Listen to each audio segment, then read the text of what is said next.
Hey, what's up, everybody? It's, what is this? Wrestling Uncensored, and we are previewing WWE's Money in the Bank tonight. We're going to watch AEW Rampage with you, and we're going to review tonight's episode of Smackdown. I'm going to get Johnny in here, and then we'll start the show. How about that?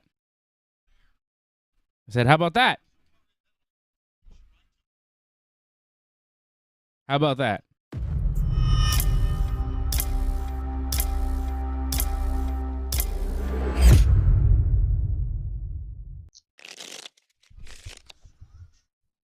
How about it? How about it? I'm having trouble getting off the ground tonight, Johnny. You all right? Well, I'm fine. I thought your brother was making an appearance for a second there because I saw your brother's name was listed. Yeah. I'm like, oh, nice surprise. Not the case. No. We are watching Rampage right now. Royal Rampage match is going on right now. Whatever the hell that means. What? Well, What rings, is this? 2 rings, right? Ugh. I don't like it. 2-ring battle royal. Yeah, it's ridiculous. It's all over the place. You watch it. I don't want to watch it. Not interested. SmackDown tonight was so bad. Let's start with how bad SmackDown was. Can we? Can we just start there? I think that's why I'm in a bad mood and I'm just kind of not into talking about wrestling, because SmackDown was horrible. Was that the worst 2 hours of wrestling ever or what? Like, what happened? What happened? I can't think of one good thing that I saw tonight on SmackDown. It was 100% trash. What happened? This is how you go into a pay-per-view? They've got their pay-per-view tomorrow, WWE's Money in the Bank, which, like, whatever. Who cares? I know we're previewing it here tonight, but, man, I'm into UFC 276. That's what I want to watch. I want to watch the UFC tomorrow night. I couldn't care less about Money in the Bank. I'm hyped for the UFC. Israel Adesanya, Jared Cannonier, Alex Volkanovski, Max Holloway. We got some good fights lined up for tomorrow night. Alex Pereira, Sean Strickland. We got some good fights for UFC 276 tomorrow in Las Vegas. The fights are so good that the WWE tried to run Las Vegas in a stadium, but they couldn't sell enough tickets, so they're running the MGM Grand Garden Arena, which is, you know, about 50,000 less people for a capacity in the arena. Because they're delivering nothing but trash. This pay-per-view looks like trash. It'll probably be all right because the WWE talent come out to work and they work hard on pay-per-views and it's Money in the Bank. Like, maybe we'll have a couple of good matches. But by God, was the writing for this show terrible. SmackDown tonight was awful. I won't disagree. It wasn't a great show. I did not mind the main event, though. What? I actually enjoyed the main event because the main event felt like a 4-way. Like, I don't know if you've seen a bunch of these multi-person matches where it's just usually two people in, everyone's gone for like 5 minutes. This actually felt like it was very much back and forth. Maybe you didn't like who was in it, but No, they actually made it felt like a four-way match, and I appreciate that. Wasn't good. No, I thought it was actually very entertaining. To me, it was easily the best thing I saw tonight. Was the main event, no question. When a match between Madcap Moss, The Miz, Ezekiel, and Baron Corbin is the best thing you saw in a show, you know the show was bad. These guys were double booked. Double booked. I had to watch these jabronis wrestle twice tonight. You started with a battle royal. It seems to be the thing with Raw and SmackDown this week. Raw and SmackDown both started with battle royals. Did Raw start with battle royal too? Oh, well, yeah, first we had Cena. Riddle won a battle royal. Yeah, how come every wrestling show has a battle royal this week? Raw, SmackDown, Rampage now is doing a battle royal. What's this, battle royal week? What's the deal? Well, it's just called Overkill the Match. That's what's pretty much happening right now. Yeah, man. Killing off your fan base. That's what it's called. Turning people that like wrestling into people that hate wrestling. I love wrestling, but sometimes when I watch these wrestling shows, I think I start to hate wrestling. You know? Forbidden Door was so good last week. That was like, what? Sunday? Took, what, 5 days to turn me off of the whole business? What happened? It's ridiculous. It's called you watch too much wrestling. And I told you, like, once you get to, like, your 8 hours worth, then you have to realize you have another 3 to 4, possibly 5 hours on Saturday. Too much. It's a lot. Too much. I'm barely going to be watching Money in the Bank tomorrow night. We're going to do Money in the Bank post-show and UFC 276 watch-along tomorrow night, 10 p.m. Eastern Time. I'll be here with Johnny and AJ watching UFC and talking a bit about Money in the Bank, but by God, I'm not sure how much I really care about this pay-per-view. We're going to preview it here in a second. I just wanted to talk about how terrible SmackDown was. What a stupid show that I just watched. Seth Rollins, Drew McIntyre, Riddle, Sami Zayn, and Sheamus start the show on top of ladders, just talking to each other. These guys are supposed to fight each other in a ladder match. They wind up fighting each other in a battle royal minutes later, but they're all safely standing on top of ladders. How do they all get on top of the ladders? You would think that at one time, you know, like the show starts and they're all on top of the ladders. You would think at a certain point, like one of the guys would start climbing the ladder and another guy would try to, I don't know, knock him off the ladder. But no, they all just stand on top of the ladders. Also, Omos was not on a ladder. He was in the ring. And at no point did he try to knock any of his opponents off their ladders. He just kind of stood there like the big oaf that he is. Fuck off. I fucking hated this. This was the drizzling shits. Well, they've done this before, though. I don't know if you remember back when Jericho was in Money in the Bank. I know. With, yeah. And people love that. They're like, oh, this looks so cool. I agree with you. I think it looks kind of stupid, but people loved it and they wanted it to be done again. So they did it again. And I didn't like it too much. And then just do a battle royal for no reason in particular. Just because like you're all here, let's all do a battle royal. But nothing was on the line. Like you said it best on Twitter where it's like this could have been easily settled. The whole last spot could have been settled in that battle royal. Yeah, like all the guys that are in the match are in the ring, and then other guys come out and they're like, oh, I want to be in the match. Miz and Ezekiel and Happy Corbin and Madcap Moss, they all come out, right? And then Adam Pearce is like, we're going to have a battle royal with all of you guys. A good old-fashioned battle royal. Did you notice they had a graphic that said good old-fashioned battle royal? What the shit was that? Yeah. Garbage, right? And then at one point during a battle royal, McAfee goes to Michael Cole like, well, this is a battle royal for, and Cole's like, supremacy and momentum into Money in the Bank. It's like, supremacy? Even McAfee wasn't buying this bullshit. Seth Rollins, he doesn't even care about the match. Omos was going to attack him. Seth is like, I'm going to eliminate myself, and he just walks away. I guess Seth doesn't care about supremacy and momentum, which are just made-up things to put on the line in a match when the matches mean absolutely nothing. And, you know, you're right. Ezekiel was supposed to wrestle Kevin Owens for the last spot in the match on Monday. Owens apparently has some sort of injury. He wasn't able to make it Monday, not able to make it tonight. I thought that the Battle Royal would be like, okay, I'm Adam Pearce. The Battle Royal is for the last spot in Money in the Bank.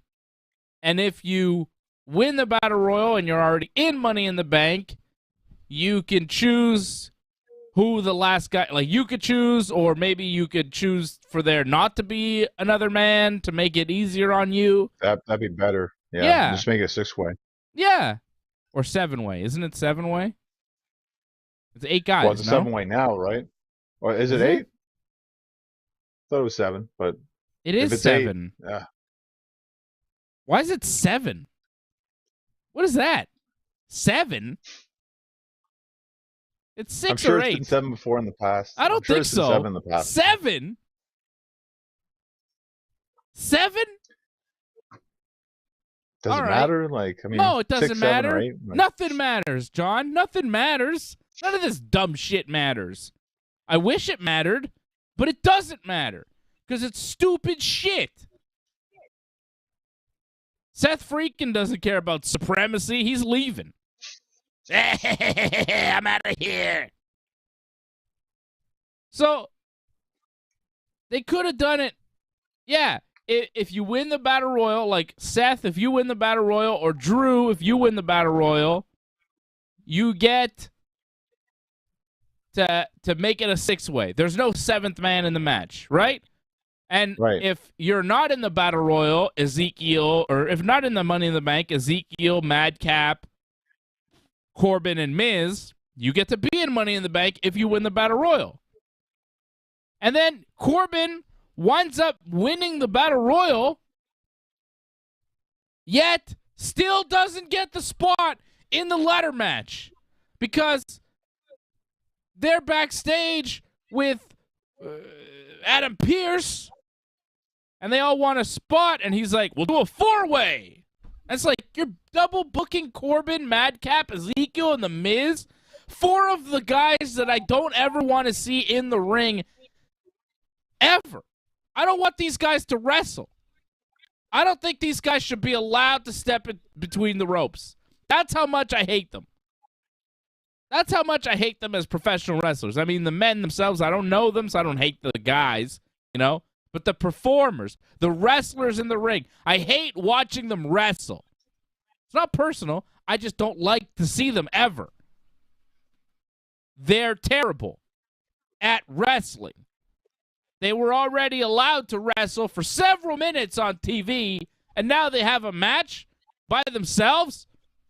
You didn't even have one redeeming wrestler in this. Sometimes you have a bunch of jabronis in there, and it's like, well, AJ Styles is in the match, so maybe it'll be all right. There's no AJ Styles. There's no Kevin Owens. There's nobody cool in this match. It was just jabroni after jabroni. It was a jabroni parade of terrible wrestlers. Miz, Ezekiel, Madcap, and Corbin.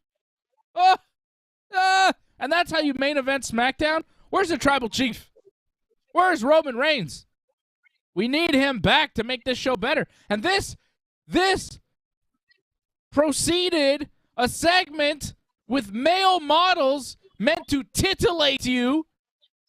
They actually used the word titillate your juices or something. I don't know what the hell they were saying. It was on the screen. And McAfee was like, oh, my dick's hard. I can't believe this. This is amazing. I was like, what? Your dick's hard. Jesus Christ. He didn't say that, but he basically did.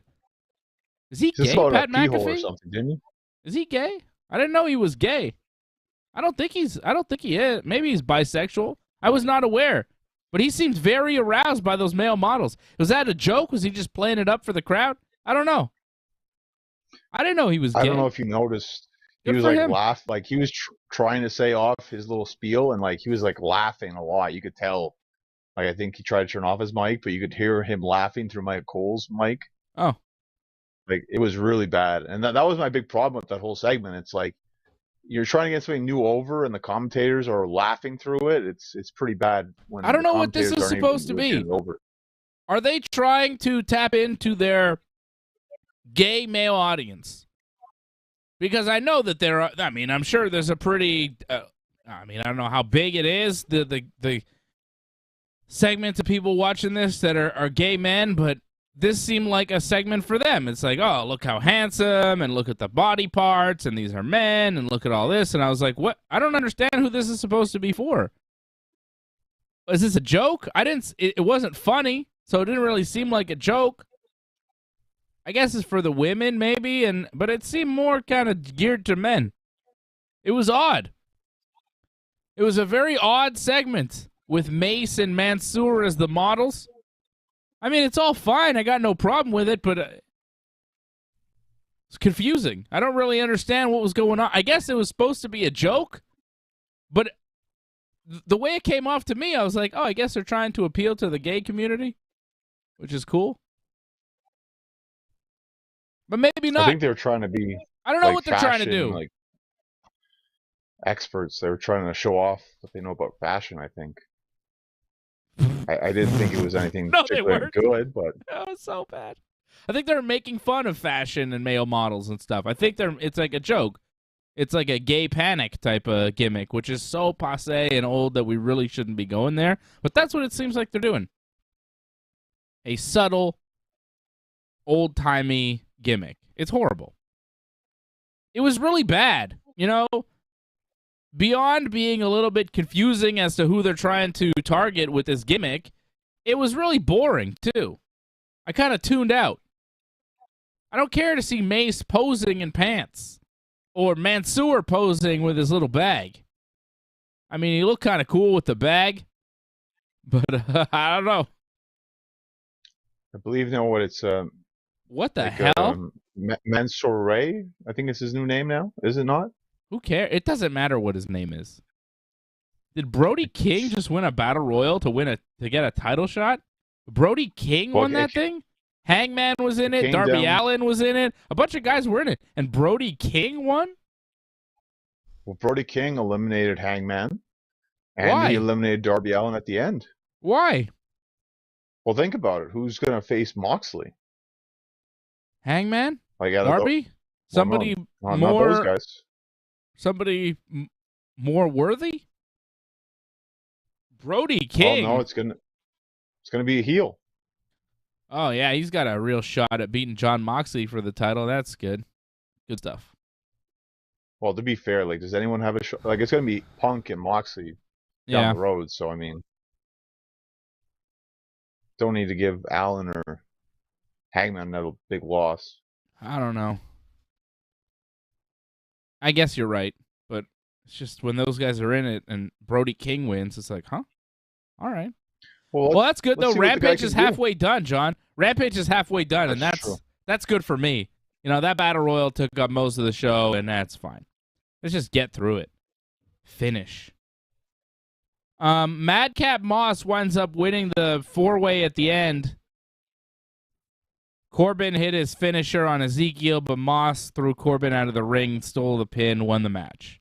So Madcap Moss now is the final member of this Money in the Bank ladder match.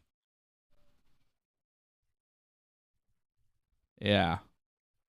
I mean, this Max Dupree thing was bad. This main event was bad. The Usos and the Street Profits interview in the ring was bad.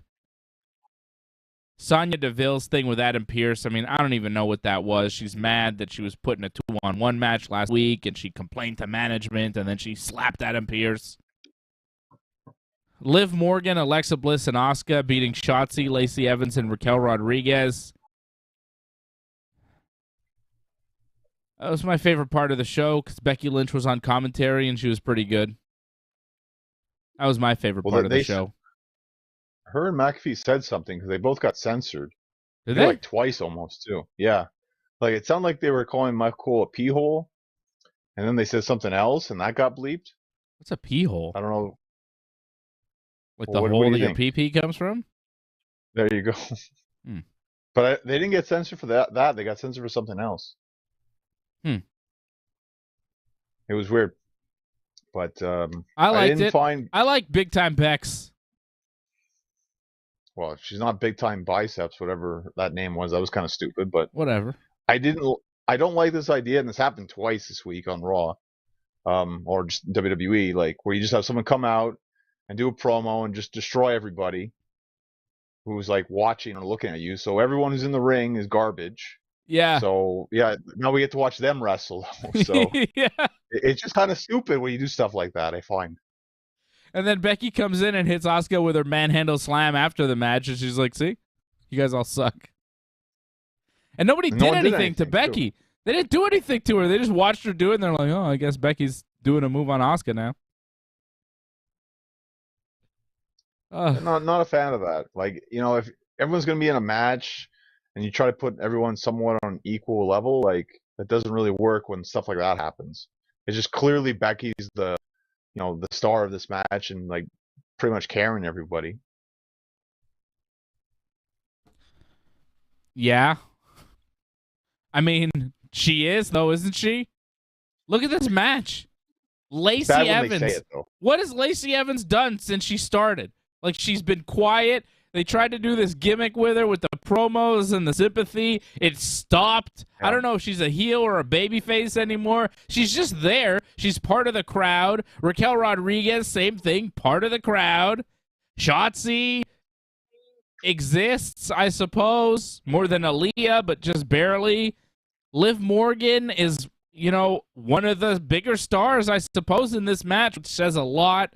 Alexa Bliss is the other Liv Morgan, and then there's Asuka, who's cool, and Becky,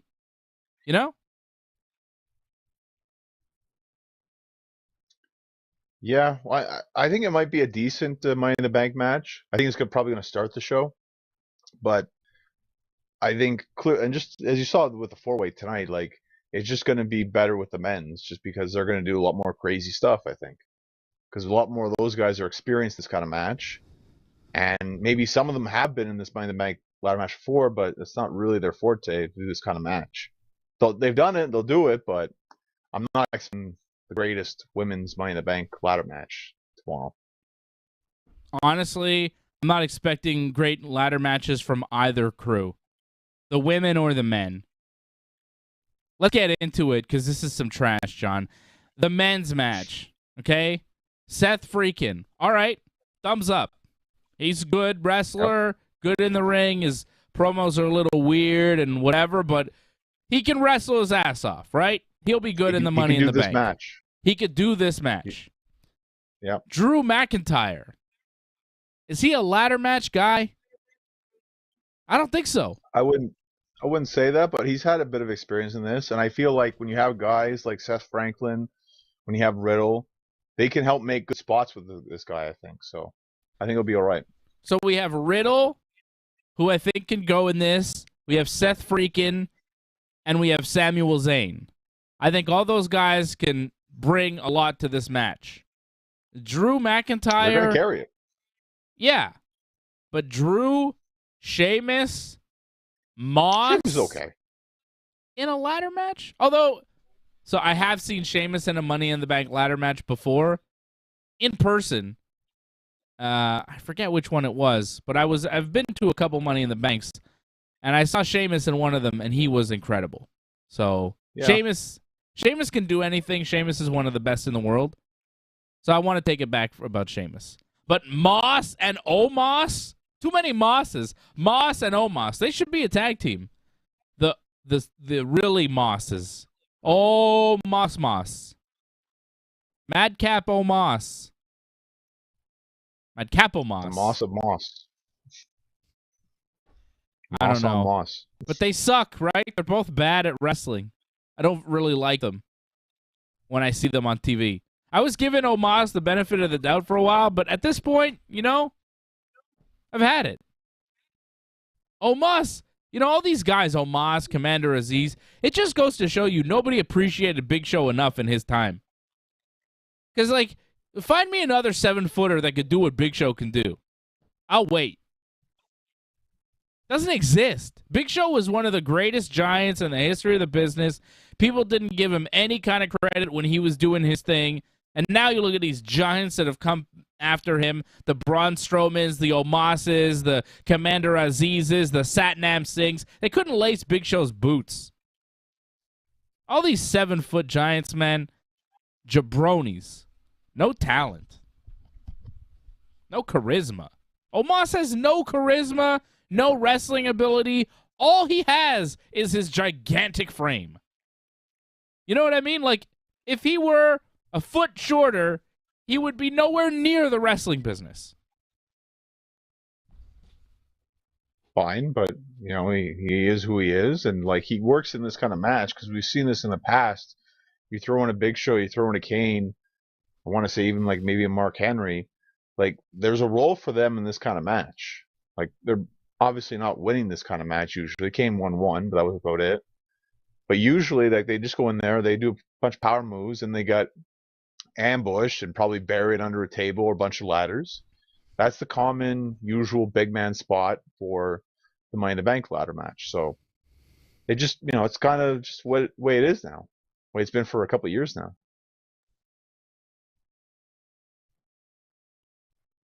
I don't like it. I don't like most of the participants in this thing. I think we got a few guys that'll do all right, but I really couldn't care less about this Money in the Bank. Shout out to Doug Hepburn, one of the members of the team watching us live. Join.ringsidereport.net if you want to join and support the Ringside Report Network. He says, I think KO is hurt. Kevin Owens is hurt, right? He'll be back, though? I mean, it's hurt or COVID, because they didn't really talk about it, right? Yeah. I saw it was some sort of minor injury, but I don't know. And he kind of just said, like, I didn't want to go to Texas, so he didn't really talk about it either, so... It's something that's preventing him from showing up. So that's why I would never discount COVID, because I don't think he'll be gone for long. So it's just unfortunate for now. Yeah. But wait and see. Would have been better if he was in this match, right? Well, who knows if he would have got in this match? You know, maybe they looked at it and was like, well, change it up, do something different. Yeah. But if it was him, I mean, it was between him and Ezekiel. And I was thinking it was probably going to be him. Because they did the last chance spot before this match, right? They're supposed to do, I think, Kevin and Ezekiel before the last chance spot, right? That was probably going to be the later match. Yep. And you're probably going to have whoever lost that match in it again, and they're probably going to win that. So that was my thought going into this. Like, whoever lost that match was going to last chance, but then things got changed around, so then it changed everything. Who's going to win this match? Well, I've had Seth Franklin from the start, so I'm not really going to change. Who have I had? I don't think you've had anyone whatsoever, because like, it wasn't done, to be fair. We didn't know who was in it. Yeah. Seth makes sense, right? He's the only one who's talking about when to cash it in. You know? Like, when he was talking about his promo, he's like, hey, we all know, cash in SummerSlam after the Falls Count Anywhere match, right? Yep. He talked about that. He mentioned it. Made sense. And unless if it's not him, I could see Sami Zayn. The whole, like, hold back on getting the championship, holding it for Roman kind of thing. And thinking maybe he might cash in Roman, then decides not to. They could play into that, but to me, Seth, it's a more intriguing story. Yeah, the Sami thing does make sense with the bloodline and trying to ingratiate himself with that squad, but I don't think they give Sami that big of a match unless they really want to just add it on for Roman Reigns. Like, you know, pack it on. Say Sami gets the Money in the Bank and then he gives it to Roman as an offering to the tribal chief, you know? As a sign of good faith to Roman, I will not cash in on you. Here is the briefcase. Burn it, you know, do whatever you want with it, but it won't be cashed in. No one will bother you, Roman. That would be a cool thing for Sami to do to the tribal chief, for the tribal chief. Yep. But Seth freaking does make sense, too. And him talking about cashing in after the last man standing at SummerSlam between Brock and Roman, talking about how he cashed in on them before. It makes sense. I think he wins. Thing is, too, Seth, like, he's lost a bunch of matches. So he kind of needs to bounce back to put him back up in the main event scene, so this would do it. That's true. Seth did lose 3 in a row to Cody Rhodes. And I feel like if Cody didn't get hurt, he would win Money in the Bank here. Yeah, probably. Again, him or Seth, like it would have came down to one of the two, right? Yeah. So we're in agreement. Seth Freakin is going to win Money in the Bank tomorrow night. Well, that's one so far. How about the women? Lacey Evans, Alexa Bliss, Liv Morgan, Raquel Rodriguez, Asuka, Shotzi, and Big Time Bex. I'm going to go with Becky because it just feels like the whole match revolves around her. So, but I mean, it could be a number of them. I feel like the women's one is kind of always a surprise. Like I didn't see Nikki Ash winning last year, and she did. So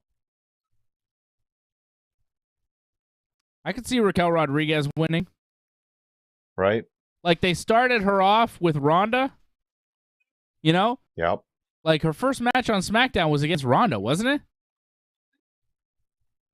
Maybe second match or something like Right. that. But yeah, early though, and that kind of like she lost. She had her thing, and it kind of went away. Yeah. But you bring her back, big, strong Raquel Rodriguez as a heel presence with the Money in the Bank. That's a threat to Ronda Rousey. I think whoever wins Money in the Bank has to use it to threaten Ronda's reign, because it's really hard to book Ronda losing her title in a straight-up one-on-one match against anybody. Because of how strong Ronda's been built, it's hard to believe Ronda actually losing in a match. But if it's a Money in the Bank cash-in after Ronda has some sort of match or after Ronda's been compromised in some sort of way, you can believe Ronda losing the belt. And at some point, they're going to have to take the belt off of Ronda. I'm not sure when, though, you know? And that could lend itself to Becky Lynch winning to set up a program with Ronda down the road, which we all expect will happen. Becky versus Ronda seems like a match that they're going to do, but they haven't gone down that road yet. Becky could also win Money in the Bank and go back up against Bianca, because I think that they were planning on Rhea Ripley and Bianca, but now Rhea Ripley seems like she's out of the mix, so maybe they go back to Becky and Bianca. I think Becky is the strongest favorite to win, but I wouldn't be surprised to see Raquel Rodriguez or even Lacey Evans get the match. I see Doug Hepburn says he thinks it's going to be Liv Morgan. And, you know, they haven't given a lot to Liv. Liv won. She got the pin for her team tonight. Yep. But I feel like they're giving a little too much to Liv. I think Liv has been winning too much, and it makes me suspicious. She beat Alexa Bliss this week on Raw. She won the 6-woman tag this week on SmackDown. Liv Morgan is winning a lot. I'd be surprised to see her win Money in the Bank too, but I guess it's possible. She is on a roll, right? She's got supremacy and momentum, John. Well, it's like I already said, like with the women's one, it really could be a surprise because it feels like even with them, they're not 100% sure how it's going to go. Again, Becky to me just makes the most sense because I feel you could do it either Bianca or Ronda. So Becky to me is the best choice, but maybe they'd like to do a surprise. You know, Liv would be a nice surprise. I don't think people would be mad about that. If you're going to have a heel win for the men, you know, you give a face for the women, it makes sense. But I just think they're just going to be mean and give it to Becky. Because Becky gets cheered anyways, like face or heel, it doesn't really matter. That people love Becky because she's cool. You know? Well, I disagree that she's cool, but I mean, people like her, so whatever. You don't think Becky is cool? Becky is cool. I think she's cool. I think she tries too hard, to be honest, right now. I like her sunglasses game. I think her outfits are amazing. I love it. I think she's way cooler than Seth. That's not hard to do. That's really not hard whatsoever. I think Becky's cool. I like Becky. I like her sunglasses. They're always cool. I want something like that. We'll see what happens again tomorrow. I'm going with Raquel Rodriguez, though, officially for my pick. I think she wins. It's a good I think she'll be a surprise. Pick, but yeah. If you look at last year, it makes sense. Yeah. Ronda Rousey versus Natalia. I like Natty's promo tonight on SmackDown, and I thought that was a bright point. Maybe the brightest point. Natty says Ronda has knocked, she's knocked Natty's charisma, but Natty's like, well, after seeing Ronda's movies, I understand why Hollywood isn't breaking down Ronda's door anymore. Which was a pretty solid shot from Natty. Because Ronda is bad at acting in movies. But doesn't she have like more movies coming up though? I don't know. I couldn't imagine anybody wanted to see that. And Natty says she's going to make Ronda tap out at Money in the Bank, which obviously won't happen. Ronda will make Natty tap out to the armbar and retain the SmackDown Women's title. That is the biggest lock of the night on that card, right? I don't think there's any match more certain than Ronda Rousey beating Natty at Money in the Bank. Or maybe Bianca Belair beating Carmella, I guess, too. But yeah, I'd say it's pretty much even. They're both 100% locks. If you're going to bet on it, you could bet the house on Ronda and Bianca. They're not losing.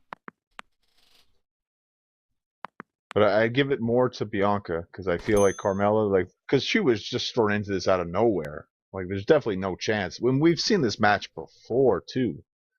Like, they just had no other option whatsoever, so it had to be Carmella. But, yeah, she's not winning this at all. And at least with Natty, there's some credibility there.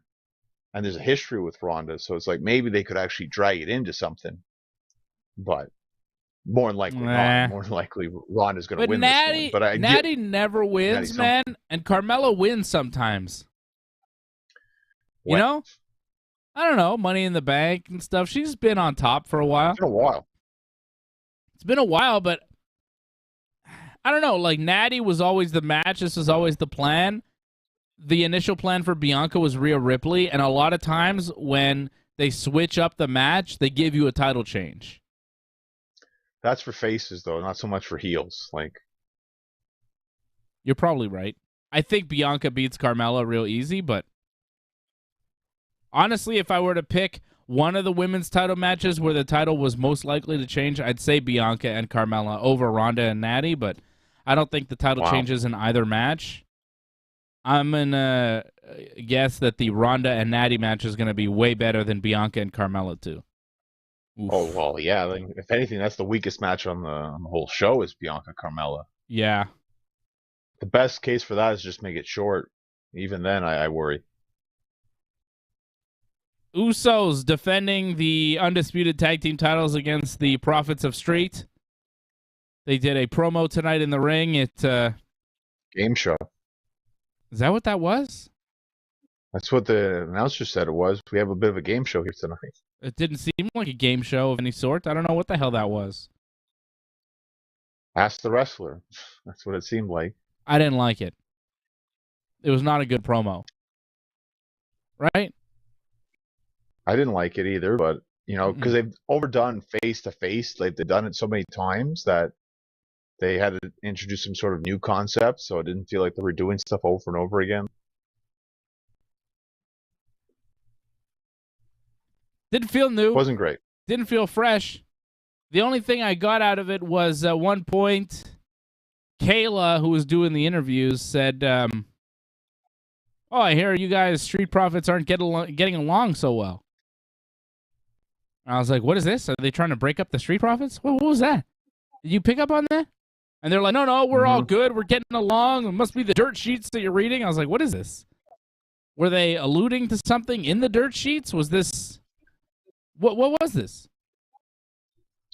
Well, I think a lot of people have been seeing that people have been pushing that Montez by The Rock. The Rock said, oh, this guy's a future star or whatever. But he didn't say anything about Dawkins, right? So. Oh, really? I didn't see that. The Rock said Montez is a future star? Yeah. Why did he say that? Is The Rock about to buy WWE and turn Montez into the future star of the company? He gave props. He must have saw something on Raw. He was watching. He thought it was good. So, but I think that's it. They might be pushing more towards that now. And I think more than likely, it's fair to say, like, Usos are going to win. They're not losing in their first big defense here. It's just not going to happen. And Hell they've no. defended it before, but this is their first big defense on premium live event. Street Profits are kind of mid. Usos are one of the all-time greats. Street Profits, whatever. They're in the division. They'd win if they keep getting shots, they'll win. But yeah, they're not winning the first time. No. Theory defending his U.S. title against Roberto Lashley. This could be interesting. I think Theory probably wins. Theory seems to want a match with John Cena at SummerSlam, but I don't know if that's actually happening. We'll talk about Cena in a minute here, but didn't seem like they set up a match of any sort when Cena was on Raw this week. Theory is going to wrestle Bobby Lashley. If he is to wrestle Cena at SummerSlam, then he would need to beat Bobby Lashley here. Right. I think he probably does because, Lashley's got all the over in this feud going into it. He beat Otis and Gable this week. He beat Otis, Gable, and Theory last week in a gauntlet match. Mm-hmm.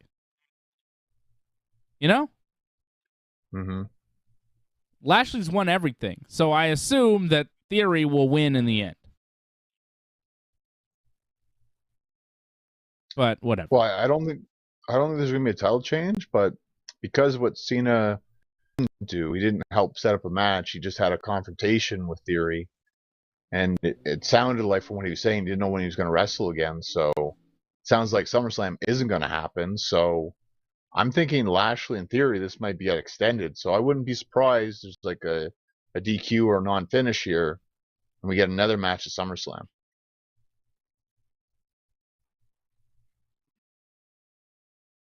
But either way, Theory's walking out still champion. Disappointing, though. Because I'll tell you, every time I see Austin Theory or Bobby Lashley come on Raw, I fast forward. Because I don't need to see these jabronis anymore. This Austin Theory, Bobby Lashley storyline is the most boring thing in all of WWE, and that's saying something. Because it's a really boring company right now. But this storyline with Austin Theory and Bobby Lashley, sick of it. Boring. Next, I don't give a shit about this match. I will not be watching this match. I will be watching the UFC 276 prelims. I will be watching Donald Cerrone and Jim Miller or whoever the fuck is fighting on the prelims. Even if I don't know their names and I don't know what fight it is, I'm going to be watching them instead of this stupid match. Damn it.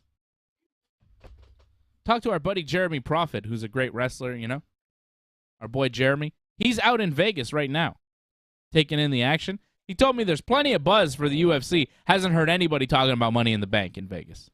No buzz for Money in the Bank. People are hyped for the UFC, though.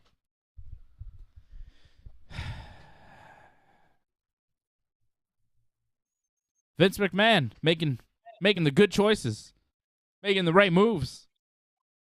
Came out on Raw again this week, Vinnie Mac. Can't help himself. Introduced John Cena. Cena came in, saluted Vince. Vince left. Cena thanked the fans, talked about his 20 years in the WWE, did the whole Cena thing, Cena promo. He says he doesn't know when he'll be back, but he will be back. But it didn't seem like it was going to be anytime soon. It didn't seem like SummerSlam. He got a nice reaction from the crowd. Crowd was loving him. He gave his gear to the fans as he left. It was nice. It was a nice little Cena moment. And I really enjoyed the fact that the WWE opened that forbidden door, got Bryan Danielson, Chris Jericho, Big Show, all AEW talent to do little video messages for the 20 years of John Cena. It was mighty big of them to do that. Did not expect to see AEW talent on Raw on Monday night. They've tried to ignore AEW. They've tried to act like they're the enemy. They've tried everything. And now I think they're just saying, maybe we could just all be friends. Let's just be cool. Which I think is the right move for all of wrestling. Because Raw wasn't that exciting, but one of the most exciting parts was seeing, Bryan Danielson on the show, because you don't expect him to be there. He didn't do much. He didn't say much, but it was like, oh, shit, look at that. What's he doing there? And that's what you want to see when you're watching a wrestling show. You want to have moments where you go, whoa, wasn't expecting that. That's kind of cool. I mean, you also want the moments where you go, holy shit. I mean, those are good too, but WWE doesn't always give us that. So when you throw Big Show and Daniel Bryan on TV, it's like, oh, that's cool. It was nice, because WWE can be pretty petty. Try to ignore their history, try to ignore people that were in the company, but this was not that. This was big of them to do, and I appreciate it. Well, we got Daniel Bryan, not Bryan Danielson. I don't know if you noticed that. Whatever. I mean, they use his WWE name. That's fine. Right. And that's nice. I imagine they're just like, this helps Cena, so as long as it helps Cena, we don't mind. However, there was no CM Punk, so it doesn't really matter for some people. And there was no Mark Henry either. So it's interesting who WWE wanted and didn't care for. They asked for Mark Henry. Mark Henry did record a video. I think Meltzer reported this. I'm not sure. Somebody reported that Mark Henry did record a video, but they just didn't show it. Maybe it wasn't that good and they didn't like it or whatever. But they did ask for Mark Henry, and he did a video. They just didn't show it on Raw. Yeah, no CM Punk.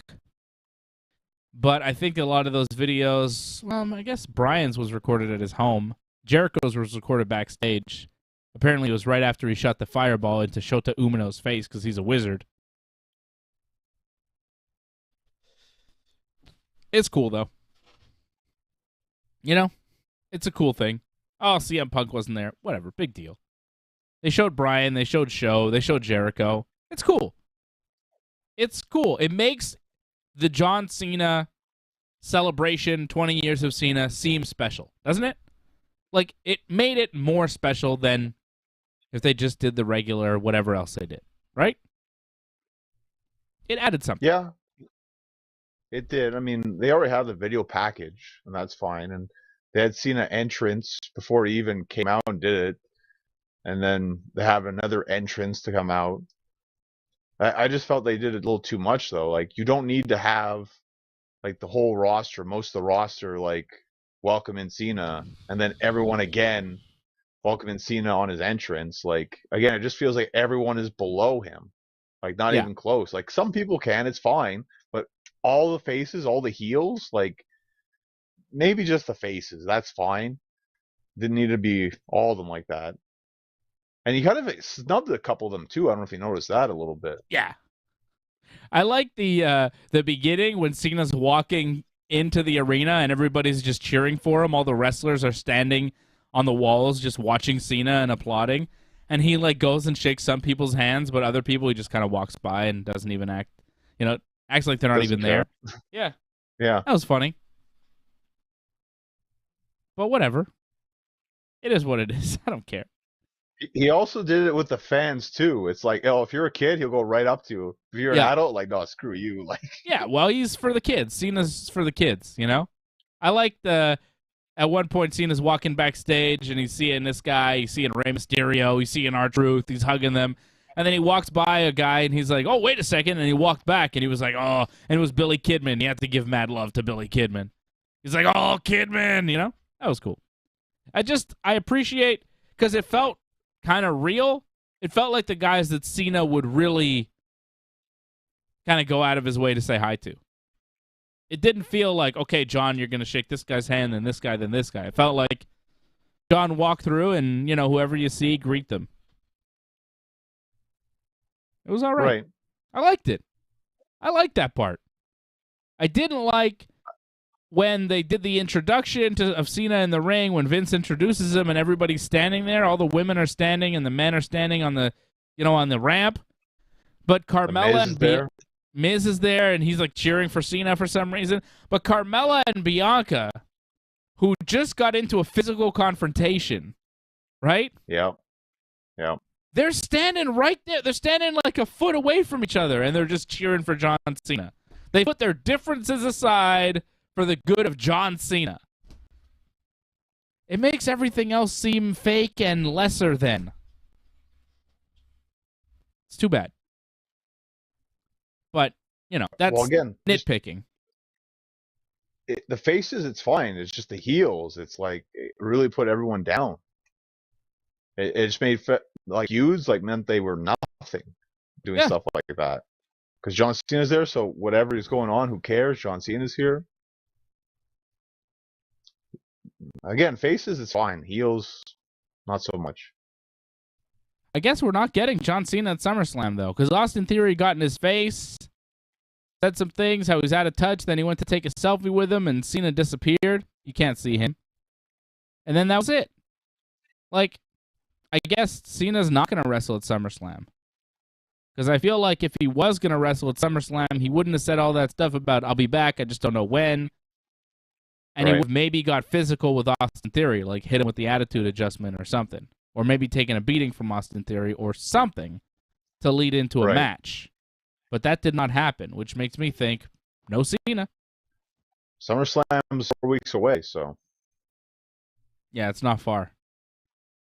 We did see Cody Rhodes. He was interviewed in a gym in Atlanta talking about rehabbing his torn pec. He says he's been told that he's got to be away for 9 months, and he's trying to respect that, kind of signaling to the crowd that he might be back sooner than later. He said he wanted to be Money in the Bank and talked about the participants and all that stuff. It's good to see Cody back on Raw. I think it's a good move to keep his face and name out there as a big part of the show. Having him just disappear for months isn't the best. Keep the supremacy and momentum for Cody Rhodes. Well, I think it also helped sell the Money in the Bank match because he helped put over all the competitors in there. So, and to me, it just sold the fact more that Seth's going to win because then it would really hurt Cody the most because it should have been him, right?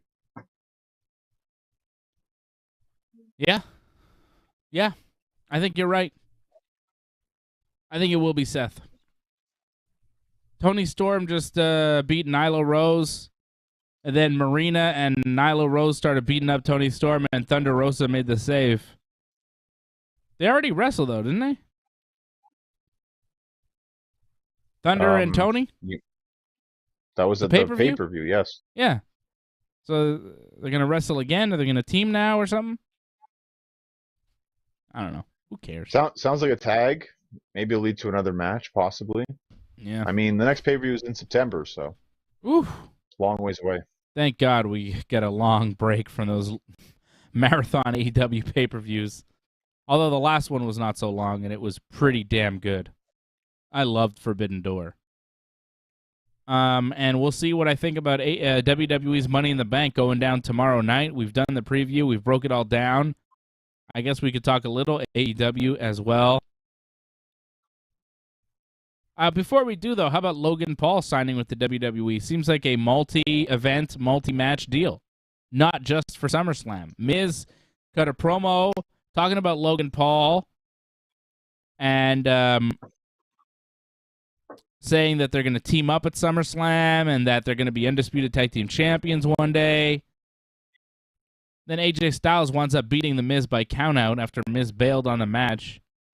AJ's nose and cheek were kind of bleeding after that match. Kind of a rough one for AJ. But Miz, knee, was it a knee? It looked like it was the knee, yeah. Oh, Miz, he's so talented. He can really, keep his weapons in check. Good job. But I guess it won't be Logan Paul and The Miz in a team. I think it's going to be Logan Paul versus The Miz because Logan Paul signs a deal now with WWE. He says he's coming for The Miz.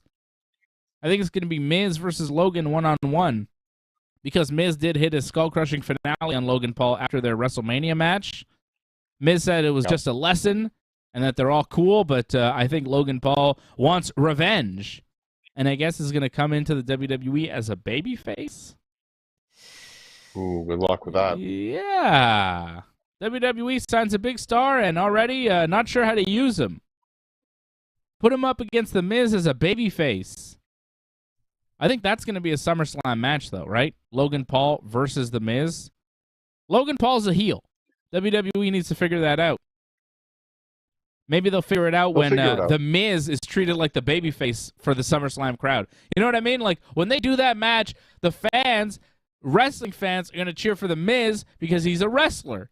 And they're going to boo Logan Paul because he's a heel guy. WWE doesn't know that because they're completely out of touch. But Miz is going to get cheered at SummerSlam. Miz, who's the worst.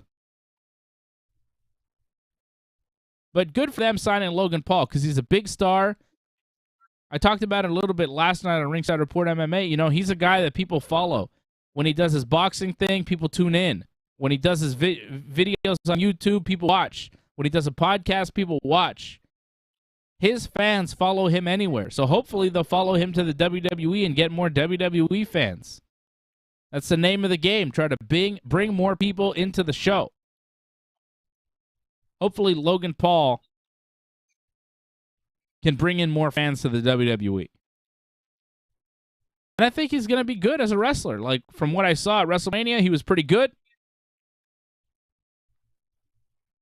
I think he's going to be good for the WWE. A long-term deal, multi-events, I think that's great. Good for them. Well, it's amazing, like, the way it worked out, but, you know, AJ was right. Like, Logan Paul became one of the biggest stars, I think, in wrestling. It's crazy how that's already happened, but it happened so fast. It's good, right? Nothing bad about this. This is a good signing from WWE. It's huge because now you have someone who's, like, somewhat over with the mainstream audience and, like, can actually somewhat wrestle. So this is gonna be really good. Like, I don't expect to do, like, live events. They'll probably just do, like, maybe the random Raw. Yeah. You know, maybe not even all the premium live events either. Might just be the big one, SummerSlam, Survivor Series, stuff like that, possibly. But still, just to have him around, the buzz he'll create, that's huge. Like, he'll push up the ratings for sure. That's it. Seeing him at WrestleMania made me realize he's bigger than most of the wrestlers already. He's in top shape. Right. He's got a good look. He's pretty athletic. He's not bad at wrestling. He's got a hell of a personality. People either love him or hate him, and that's what you want. He's one of the biggest stars in the world today. You could hate him, you could love him, whatever you want. The guy moves the needle, you know? You don't get Floyd Mayweather in the ring with no boxing experience unless you're a massive star. You know, Logan Paul managed to get Floyd Mayweather to box him. It's not worth it for Floyd Mayweather to box any old jabroni guy that means nothing to the culture. Logan Paul is a big star, and I know people are like, what? Why? Because he's famous, you know? Because he's famous. Not many people in the WWE are as famous as Logan Paul. Apparently, that picture that they posted there of Logan Paul signing with WWE was the most liked picture that WWE has ever posted on Instagram. Not surprised. I mean, you know, that counts for something. I'm not sure what, but it counts for something. He's worth something. Yep, huge fan base. Bigger fan base than, you know, Orange Cassidy. Why did it change his theme song again? Apparently that theme song, because Tony Khan talked about this, I think, on the post-media scrum for Forbidden Door. That was his original theme, I think, when he was in the Indies. So it's kind of like how they're playing into whole, I was Punk's old theme, bring it back kind of thing, you know? When he had that big special theme. Was it against Kingston or was it against MJF? I think it's MJF. He had that special theme. MJF. So it's just something like that. They decide, well, they can bring it back, so why not? Yeah, whatever. It's just, they seem to be spending a lot of money licensing theme music for Orange Cassidy. It's the second theme song that they've licensed for him. How much money are they spending on this guy's music? Anyways, he beat Ethan Page in the opener for Dynamite this week, despite interference from Dan Lambert. That opened Dynamite. Yeah. I don't have anything really about that. I mean, it happened. It felt like the first hour was just like Dark Elevation almost. I was just like, this doesn't really matter. Jim Ross isn't even here yet, but we're gonna have matches. Then we'll have the big main event that will take up the whole hour. Just wait until that happens. Yeah, I think the whole show was pretty weak. They were all building up to the, the death or destruction, whatever it's called, the blood and guts. Blood and guts. Doug Hepburn says, thanks, boys. Johnny versus Joey Jaws Chestnut, July 4th, Nathan's hot dog eating contest. I think you could win a hot dog eating contest, John. I've seen you put down the food, man. I think you could do it. Thank you, Doug, for the super chat. Appreciate you. Probably could, but hot dogs are terrible for you. You shouldn't eat hot dogs. That's right. That's right, John.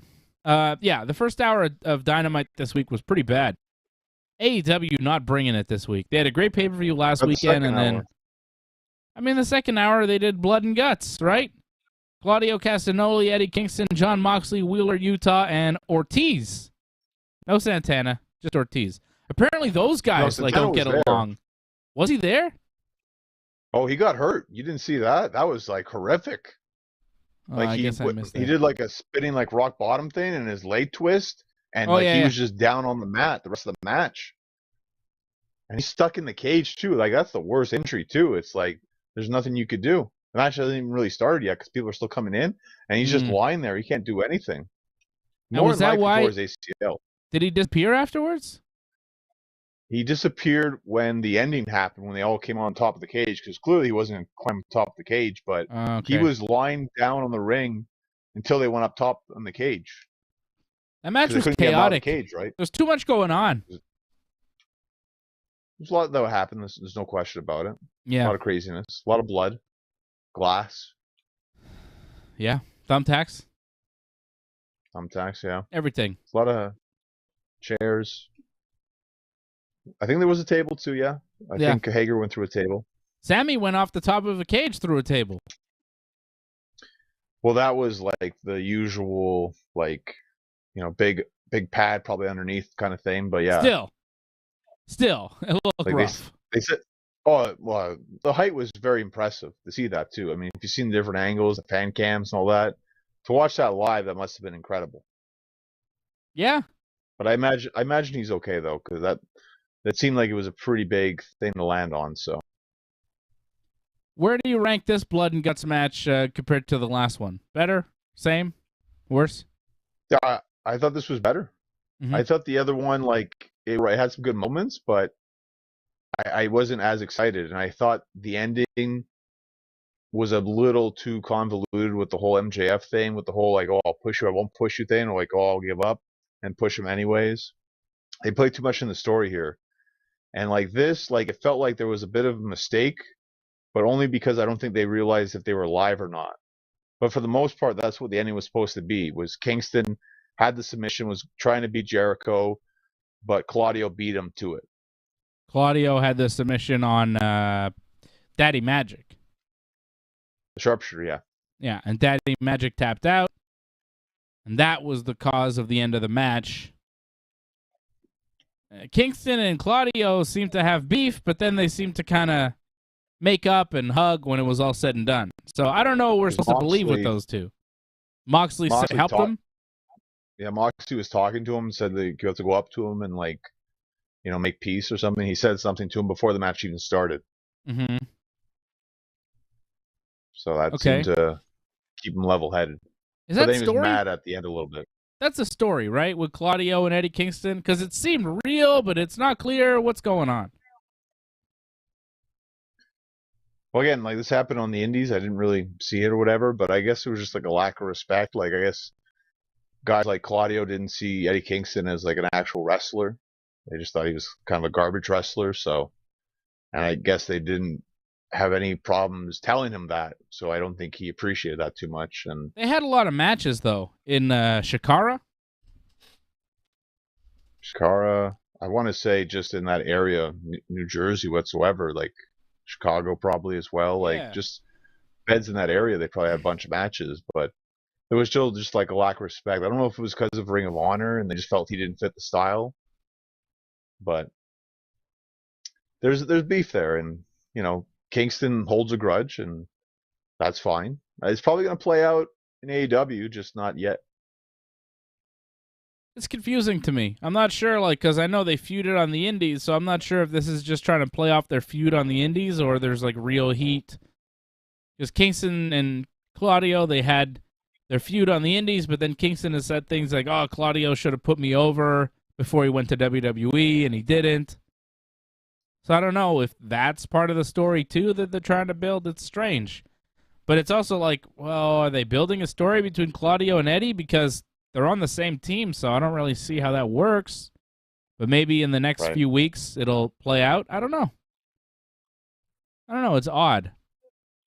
But it's good to see Claudio Castagnoli in AEW, right in the mix, in this big hour-long blood and guts match in the win over the Jericho Society. Not sure where they all go from here. Does Claudio start feuding with Eddie Kingston, or does he feud with Chris Jericho now? What does he do?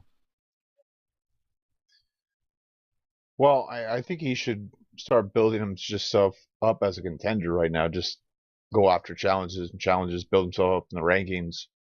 Eventually become a challenger for CM Punk, I think. Not that he's going to challenge Moxley because same group, but I think once Moxley loses the title, I think Claudio should be the next guy. I think a lot of it depends on what happens to Bryan Danielson, too. When does he come back? How does he fit into everything? So, we'll see. Unclear what's going on there with the Blackpool Combat Club. Christian, he did a good promo, another good promo. This turtleneck Christian is a mean guy. He said he was asked to apologize for the things he said about Jungle Boy's family and his father. He said, I'm not going to apologize. It's too bad that it's not just your father that's dead. It's too bad your whole family isn't dead so they don't have to witness what I'm going to do to you, Jungle Boy. And he's like, oh, except your mom, because told his mom to call him. And he's like, hey, I requested a match, but I never said it was for me. And then out comes Luchasaurus. He's got a new mask. It's black. He's got new music. Sounds like Kane's music. Was he acting like Kane here in the squash match against Serpentico? Do you notice Luchasaurus comes out basically with Kane's theme song, Kane's pyro, and he even did the Kane head tilt looking at Serpentico? I was like, yo, man, are you Kane right now? Was I the only one who felt like he was trying to be Kane? I feel like he's done the head tilt before, though. So, okay. I mean, besides the black, what about the music? And, a little bit. But I don't know if that's what they're really going for. I think a monster kind of thing. But Kane. I wasn't feeling Kane, just a monster, period. Oh.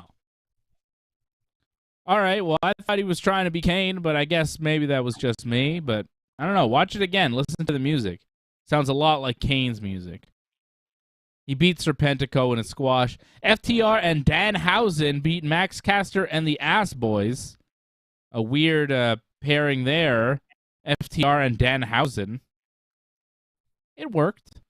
Anthony Bowens accidentally hit one of the Ass Boys with a crutch. The Ass Boys were mad, but Billy Ass pushed one of his own sons down and seemed to side with the Acclaimed against his own sons, which was weird. I don't know, tough love. We'll wait and see how this all develops, but maybe there's friction of some kind. Maybe Billy just wants to wrestle his sons. And this way, Bowens is hurt. He could team with Caster against the Ass Boys. Well, how hurt is he if he's using the crutch and standing without sitting down? He might be getting better. Jade Cargill beat some sort of jobber in a squash match. Then she cut a promo about competition. And then Athena and Chris Statlander came out to attack. And then Jade's manager, Stokely something. What's his name? I think Stokely Hathaway. Okay. he told the jobber to, like, help Jade, and then she did. And Jade and Kiera Hogan and the jobber lady all took out Statlander and Athena. A new baddie, perhaps. I don't know. And that was Dynamite. Well, we'll see what happens. Yeah, whatever. And the Young Bucks cut a promo about how none of their friends are cleared to wrestle, and they're all alone with the tag team belts. And they beat Goto and Yoshihashi this week on Rampage, did the Bucks. So the Forbidden Door still slightly open with Yoshihashi and Goto from New Japan coming in, doing the job on Rampage to the Bucks. The Bucks did say in their promo on Dynamite that if Goto and Hashi beat them in the non-title match, then they get a tag title shot, but they didn't beat them. So no title shot for Yoshihashi and Goto, which is fine with me, because if you watch New Japan, I mean, you can't really buy Yoshihashi beating the Bucks. It's ridiculous. Ridiculous. That's about it. That's about it, John. Is there anything else we haven't covered? Money in the Bank's tomorrow. Things are happening. A lot of Raw. I don't know how much we want to talk about Raw so much. I don't know. John Cena was there. Riddle won a battle royal. They played videos for John Cena. Montez Ford beat Jey Uso. Miz did a promo about Logan Paul. AJ Styles beat Miz. Bianca Belair did a promo. Liv Morgan beat Alexa Bliss. Vince introduced John Cena. Bobby Lashley beat Otis and Gable. Cody Rhodes did the interview. Seth Rollins did a little promo with John Cena backstage. And then Becky Lynch beat Xia Li, Nikki Ash, Tamina, Doudrop, and Shayna in a last chance qualifier to win Money in the Bank. That was Raw, John. That's everything that happened. I think we've covered it. Is there anything you want to talk about specifically? Because, I don't know, the main event? You want to talk about Doudrop and Becky Lynch? Like, I don't know. Ugh. Well, this is like the third weekend where you get a multi-woman match. Like, I think one week we had a 4-way, then we had a 5-way. Now we have a 6-way elimination. Like, it felt like every week we had to have a multi-woman match of some kind for some reason. It felt like they have no ideas, to be honest. Let's just throw a bunch of women on the show and see what happens, pretty much. And I don't know if you saw this. I posted this on Twitter. I think you saw it. How it's like, apparently you can win this match by countout. 6-way countouts. Which, throughout the match, I kept saying, no countouts. Yeah. So on the graphic they showed, weird. On the graphic it showed you could lose by countout, but then half the people were outside of the ring for most of the match, right? Well, that's how the women's matches usually work, so yeah. And the eliminations, by the way, like, I mean, if it's come down to Becky and whoever, like, it shouldn't be Becky and Doudrop. Like, I'm sorry, like, she's not credible. Like, it should have been, like, Becky and Shayna, possibly. You know, maybe you could somewhat see Shayna. But Becky and Doudrop, like, I mean, it's pretty obvious who's going to win. I would have done the eliminations a bit better than that. I mean, come on. When they put that match together, they showed the graphic. Xia Li, Nikki Ash, Tamina, Doudrop, Shayna Baszler, and then Becky Lynch. I was like, well, fuck.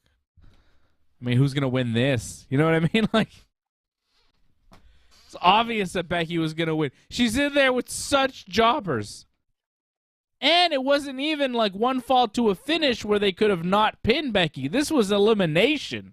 So one of these jobbers would have had to beat Becky.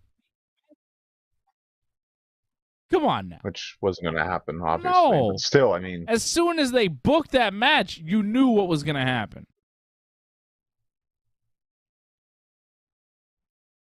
It's just, when it came down to the end, I mean, it was just obvious. Like, there was just no competitiveness. It just felt like, well, this is, I mean, I felt like they rushed that too, by the way. Like, the second Becky got that pin, Raw went off the air. I think we're all done with it. They're like, let's show some mercy on the audience and end this show. Well, hopefully no more multi-women matches. Like, stop doing that. It's lazy, one. And two, like, just because you're showing a bunch of women doesn't mean it's going to be a good match. Because usually these matches are just a mess. That's Money in the Bank tonight. Multi-woman ladder match coming up. Oh. Yeah. UFC will be pretty good tomorrow night. UFC 276. I'm doing a live watch along right here for the pay-per-view. 10 p.m. Eastern time tomorrow night. Saturday night, 10 p.m. Eastern time. It's the UFC 276 watch along, and we will also get Johnny North on here to recap WWE's Money in the Bank. We'll be reviewing Money in the Bank and watching UFC 276 all at the same time tomorrow night. It's a massive night in combat sports. The world descends upon Las Vegas. We've got Money in the Bank and UFC 276 all going down in Vegas tomorrow night. We'll be watching it. We'll have our eyes on everything, and we'll be here tomorrow night, 10 p.m. Eastern time, to break it all down for you. Thank you, Harold, dropping a super chat. You are now the super chat leader of the night. Appreciate you, Harold. And we've got a big night tomorrow night. AJ will be here. Johnny will be here, and we will be partying for UFC 276 and the Money in the Bank show. Right here on the Ringside Report Network. John, before we go, do you have a next match, another booking, something to promote? Hopefully next week. Wait and see. All right, so wheels in motion. We will get that information from Johnny North real soon. And that's it for me. Happy Canada Day. Happy 4th of July. Happy birthday to my brother. John, wish my brother happy birthday. It's his birthday on Sunday. Happy birthday, Ben. You know he's watching this show. I love you, buddy. And I'll see you again real soon. And that's it. I'll see you all again real soon tomorrow night right here, 10 p.m. Eastern time on the Ringside Report Network. Please join in and give your support to Ringside Report Network. We've been providing expert coverage and commentary on both pro wrestling and MMA for over 15 years. Go to ringsidereport.net/support to find out more ways to support the channel.